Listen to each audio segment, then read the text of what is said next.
Hey there, Decluttering Club. Sarah Mueller here. I am coming on today. I want to share some questions and answers with you. I thought this would be really fun. We haven't done this in ages.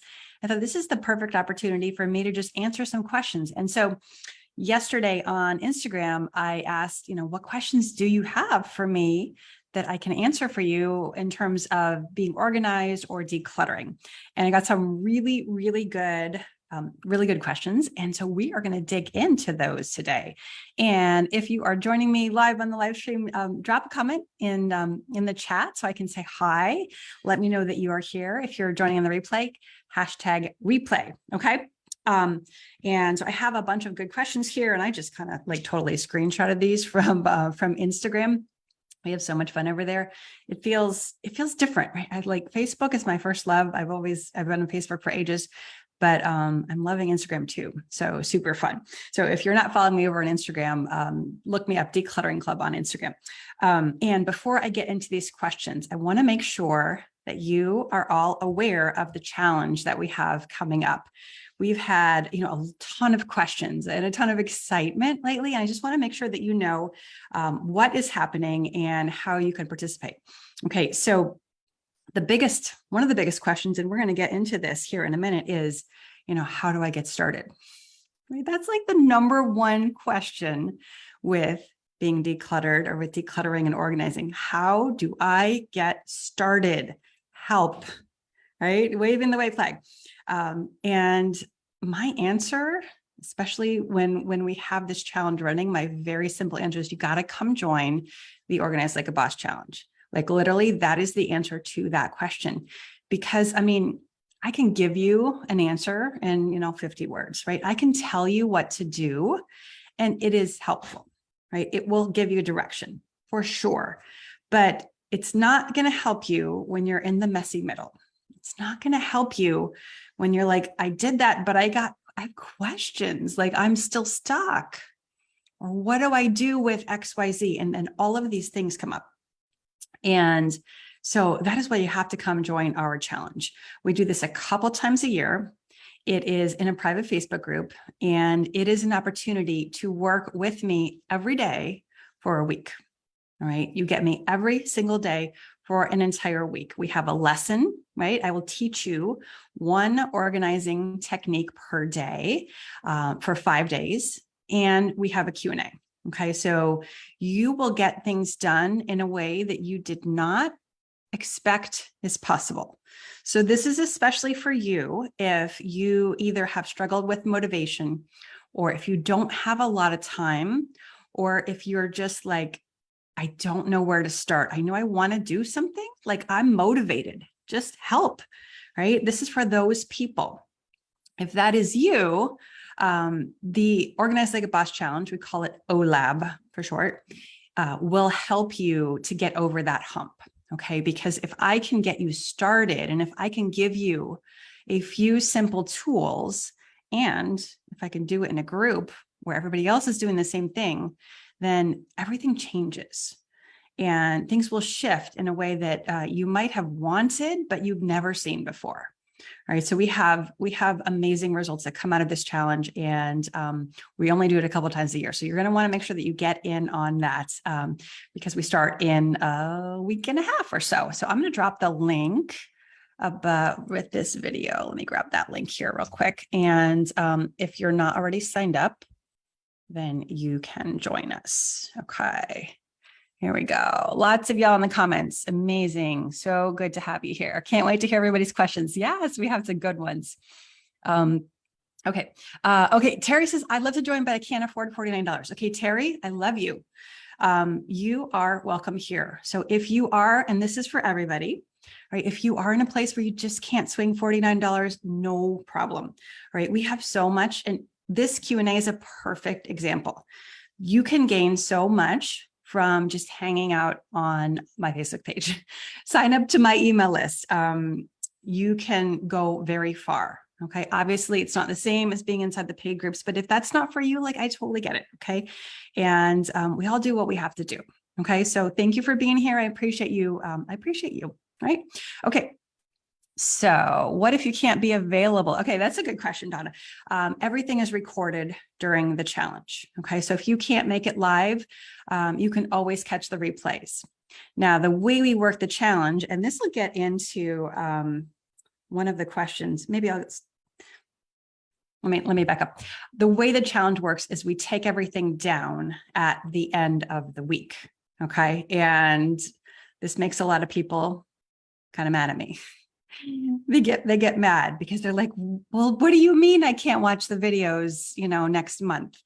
Something came up, or I just didn't get to it. And, we all know, how it works. If you're like, I'll do it later, right? We say that with the best of intentions, but sometimes that doesn't, more often than not, it doesn't work out. So we take down the videos during the challenge, at the end of the challenge, and we do this with love because we want the best for you and we want you to show up for yourself during that challenge week. Okay, so everything is recorded, right? You do not have to be there live with me.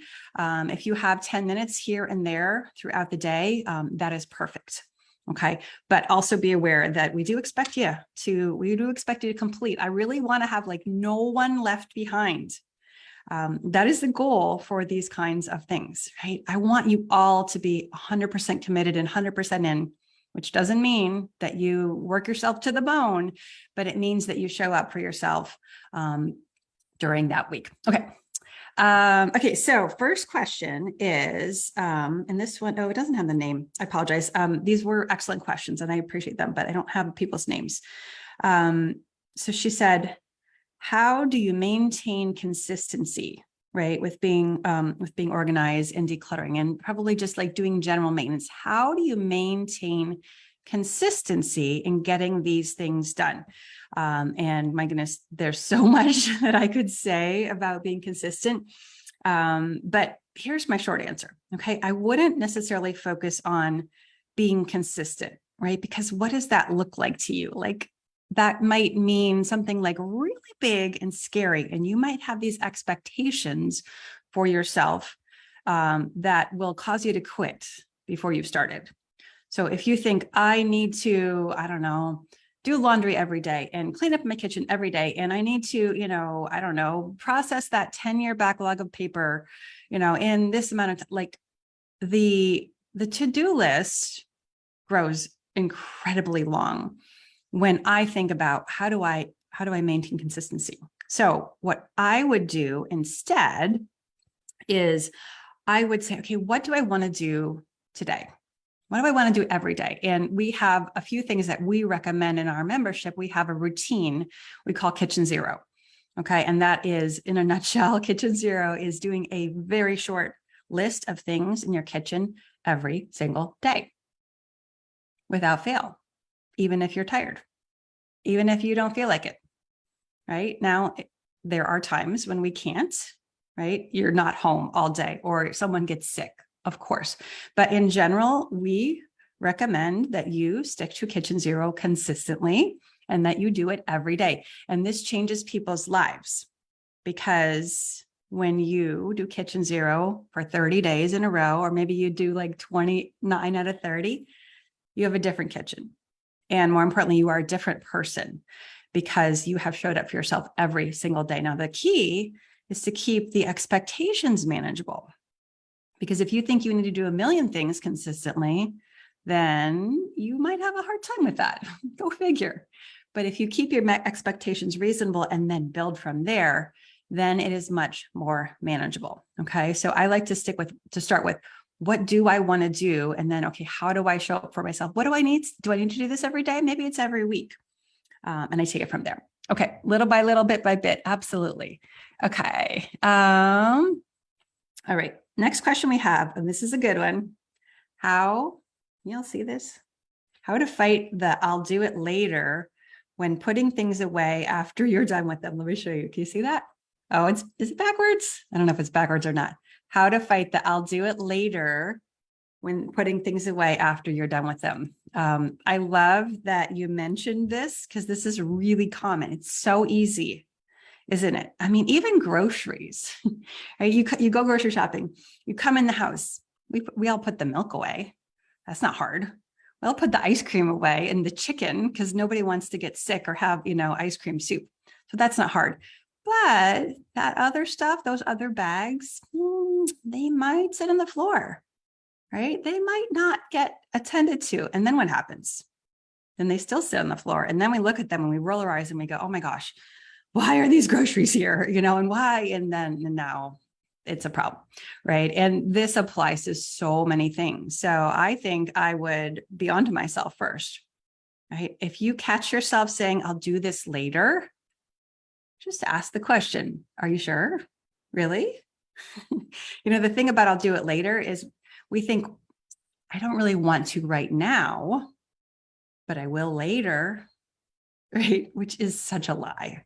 That is such a lie. If you don't want to do it right now, then you're sure as heck not going to want to do it later. It's going to become less and less appealing over time. Am I right? Let's even take something like the dishes. Okay, if you have dishes waiting for you, and they've just gone in the sink, you're looking at the dishes, you're like, this is really not looking that wonderful. How do you think those dishes are going to look in 24 hours? Not any better than they do right now. Right. So I just want you to be on to yourself and just ask yourself, do you really think you're going to want to do it later? Okay. And if the answer is no, we just do it. We just go instead of kind of trying to, negotiate and, there's so much that could come up, right? Like, let's just go, let's do it and get it out of the way, especially if it's something short, right? If this is, tasks that take a little bit of time, let's just get them out of the way. And then we don't have to worry about them. One of our decluttering coaches, Linda B, she always talks about, timing your different tasks. So how long does it really take to, empty the dishwasher? All right. That's one that a lot of people kind of tend to avoid. But how long does it take? Maybe it takes 4 minutes. Maybe it takes 10 minutes. Are you really willing to let a 4-minute task bug you all day long or every time you come into the kitchen because you didn't do it, right? It's just 4 minutes.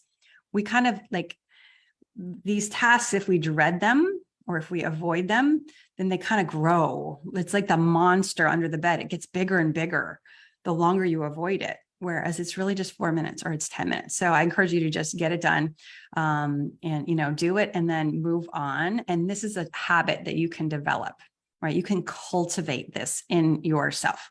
And again, that is one of the reasons why we take down the videos at the end of the OLAB challenge, because we know that later does not come. It just doesn't. And that's okay because we're human beings, but we want to be onto ourselves and we want to cut that short whenever we do notice it. Okay. Next question. How to organize personal files like bills and insurance and policies and all that jazz, right? So how to organize your files. Now, paperwork is a bug, is a big, like it's a nemesis for a lot of you. And I get it, right? This was the first standalone course that we built was the Household Paperwork Made Easy, because so many people struggle with paperwork. And so this is a really good question. And obviously pretty big answer. My short answer is you want to put like with like, okay? So you want to put, let's say, all of the utility bills together and all of the insurance policies together. And maybe all of the, I don't know, if you keep doctor bills, you could put all those together, right? And you have to decide what system makes most sense for you. Maybe you have, maybe you have by year. So 2022, and then all your utility bills in 2022 and all of your, tax receipts, right? And you go from like year to category. Or you might just be like, okay, I want all of my tax receipts or maybe all of my, all of my large purchases for the last 5 years.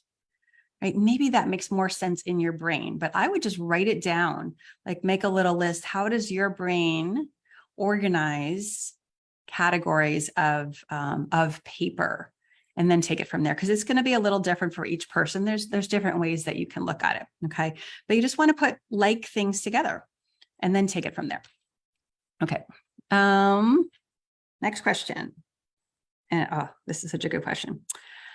Let me see if I can show you this. How to not get demoralized while doing it. I see a huge pile of papers and want to quit. Right. Don't want to be demoralized by a big mess. And this could be papers, or it could be just any room that's kind of exploded over time, right? How to not get demoralized and quit. And the reason that you would be quitting at that point is probably you're thinking something like, why would you want to quit? You're probably thinking something like, I'm never going to get through this, or this is too big, or I don't know what to do here. Right? Can you imagine, like, what are you going to do if you think this, I'm never going to finish this job? Of course you're going to quit because you're never going to finish it. Right? That makes perfect sense. Right? And then when we tell ourselves, I'm never going to finish this, now we avoid it, we procrastinate, we find other things to do. All of a sudden, something else that you really don't like doing becomes way more attractive. You're like, oh yeah, I should go research solar panels for my house. That's a great idea. Right? We procrastinate with that kind of stuff. Maybe we do a little bit of work, but basically we prove we're never going to finish because we never started. Right? So it's always that thought that you are thinking. Maybe you're thinking, I shouldn't have a mess like this. Well, I'm going to tell you, if you have a room that is messy, then thinking I shouldn't have this mess is not serving you whatsoever, right? And it's actually not true, because you should have that mess because that's the way the room is. But it doesn't mean that you can't deal with it. Okay, so we recommend working in 10-minute increments, right? Just 10 minutes, it's totally fine. We can come back later. And if we have thoughts that are going to support our work and that are going to serve us, then we can make it through bigger projects without quitting, right? And it's really, really that simple. What helps with this kind of thing is having a group, having support that you can come to, because you are going to be in that situation probably, right? We call it the messy middle. And if you're in the messy middle, you just have to keep going, right? And you want to keep going with thoughts that are going to support and serve you. Okay. All right. What else do we have here? Okay, here's a good one. How to dig out without making the mess bigger. Oh my gosh, right? This is a little bit related to the last one.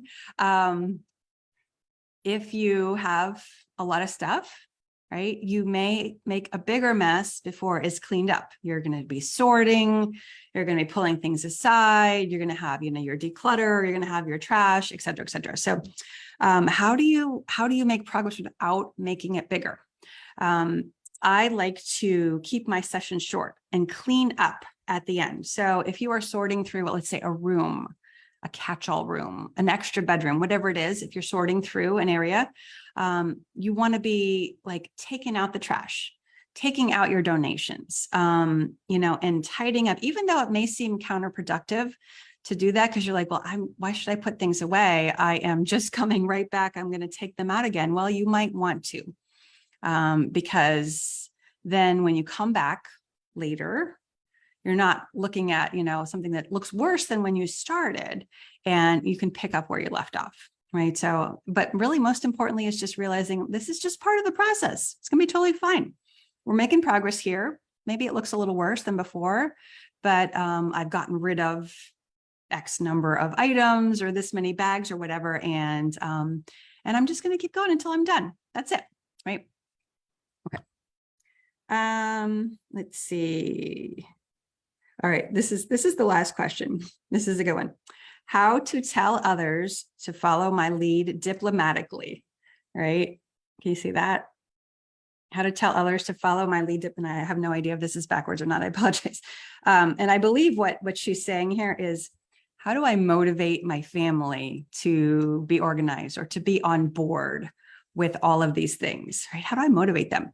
And I love this question, and I always have an answer that people don't necessarily love, but it's really, really helpful. Okay, so it is, first of all, we don't motivate others. We don't try, because they may not be on board. And if we are expecting them to be as motivated or excited or or even want to organize the way that we do, we may be disappointed. So it is much better for us to just do the work. Like, okay, I'm going to work on this. And if y'all want to come along, that's great. And if you don't, that's okay too. Okay, that's where we like to start. And that's why it's helpful to be working on things that are your domain.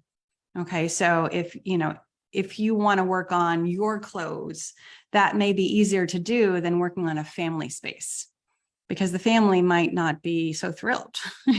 They might kind of be very unhappy that you have decided to do this. So work on things that are in your own domain. We call it staying in your own lane. Now, this does not mean that you can't make requests to people. You can certainly say, could you help me with? 100%, right? And depending on who it is, you might expect them to do things, right? You might expect them to put away, I don't know, their laundry or clean up their shoes or take care of their dishes, right? You can certainly make those requests. Now they may or not be on board, right? And so you want to decide, what am I going to do when this person doesn't follow the request? Now, what do I want to do? I have lots of options, right? But as long as you're thinking, I really wish they would be motivated and they're not, now I'm really struggling because I'm frustrated with them, instead of thinking, okay, they're not motivated, so now what am I going to do, right? And you have lots of choices, right? For kids, maybe there's consequences, right? Or maybe there's consequences for loved ones, partners. You have plenty of options there, but it's really hard to see them when you're just wishing that they would be on board, right? I just wish they would be helping. They don't want to help. So it was really important to notice that and not let your own, your own happiness or your feelings be based on what someone else is wanting to do. Okay, really, really important. The words on the cell phone are not backwards. Thank you, Karen. I appreciate that. Fantastic. Okay. Great idea. Demoralizing to come back to the mess. Yes. Yeah. What about your partner who procrastinates? Yeah, partners are good. Guess what? We're all human beings. Some of us are going to procrastinate more than others, right? So now what are you going to do, right? Like, who do you want to be when your partner doesn't do something that you wanted them to do? Like, how do you want to approach that, right? And that's it. And like, as long as we are wishing that other people would be different than they are, we cause ourselves suffering. Okay, so we really need to accept everybody just as they are. And there's so much peace that comes with this. Now, again, it doesn't mean that you can't have consequences. It doesn't mean that you can't make requests, but stop wishing that your loved ones were different, because it's not serving you. It's not serving them, right? I mean, gosh, I wish I was different sometimes, a lot of the time, right? So we can kind of understand why they do that. We can be frustrated with ourselves, but that doesn't help us to improve and move forward if we're just wishing things are different, right? So let's just accept reality. And now what? What do we want to do moving forward? All right. So important. Okay. We have some questions here. Donna says, is the OLAB challenge useful if you already have OLAB 2.0? Yes, absolutely, Donna. So OLAB 2.0 is a course that we have in our shop, and it goes into more OLAB techniques. So if you haven't done the original OLAB yet, you're going to want to get in on that, because it's a totally different experience, and it's also different content. So absolutely, for sure. All right, what else do we have here? Let's see. Okay. I think we have covered this. Again, OLAB challenge starting in about 10 days, 12 days, something like that there. And I'm going to drop that link again. And the link is going to also be along with this video. We would love to have you. If you are struggling with procrastination, motivation, overwhelm, if you've got a mess, come and check this out. Join us for the challenge. I promise you've never done anything like it before, and you will be shocked at what you can do in just a few minutes a day within just 7 days. And we're going to hang out for 7 days. It's going to be so much fun, right? I hope you can join us. If you're already in for the challenge, drop me a comment. Let me know, right? Love to hear from you. All right. That's what I have for you all today, and I'll catch you soon. Take care, everyone.